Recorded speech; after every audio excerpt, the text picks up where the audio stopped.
Star hero NT Rama Rao, Akkineni నాగేశ్వరరావులతో సమానమైన image పొందిన వ్యక్తి కత్తి కాంతారావు. ఆయన తెలంగాణ వ్యక్తి. అట్లాంటి వ్యక్తిని తొక్కిపడేశారు. ఎంతసేపు ఫిల్మ్ ఇండస్ట్రీ రెండు కళ్ళు అంటారు. ఎవరు?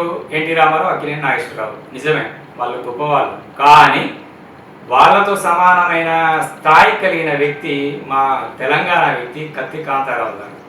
ఆయన మూడో కన్ను అని దాసరి గారు పలు సందర్భాల్లో ప్రస్తావించారు. కానీ ఆయన ఊసుండదు. కనీసం ఫిలిం ఛాంబర్లో ఆయన ఫోటో లేదు. వేరే వాళ్ళు తీసుకొచ్చి బలవంతంగా పెట్టాల్సి వచ్చింది. అంటే రాష్ట్రం వచ్చిన తర్వాత కూడా వీళ్ళు ఇంతగా మమ్మల్ని తొక్కిపడేస్తూ ఉన్నారు. ఇంకా వేరే విషయానికి వస్తే, నేను తెలంగాణ రాష్ట్రం వచ్చిన తర్వాత 2016లో TFJA అంటే తెలుగు ఫిలిం జర్నలిస్ట్ అసోసియేషన్ అనే ఒక అసోసియేషన్ని స్టార్ట్ చేసినాం.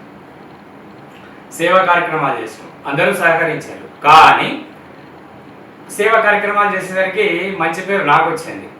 దాంతో ఒక తెలంగాణ వాడు లీడ్ చేయడం అయింది. వాడిని తొక్కేయాలి అంతే. టార్గెట్ పెట్టుకున్నారు, తొక్కి పడేసారు. అంటే ఇక్కడ ఒక మాఫియా లాగా తయారైపోయి ఏ రూట్లలో కట్ చేయాలి ఇదే చేస్తుంటారు.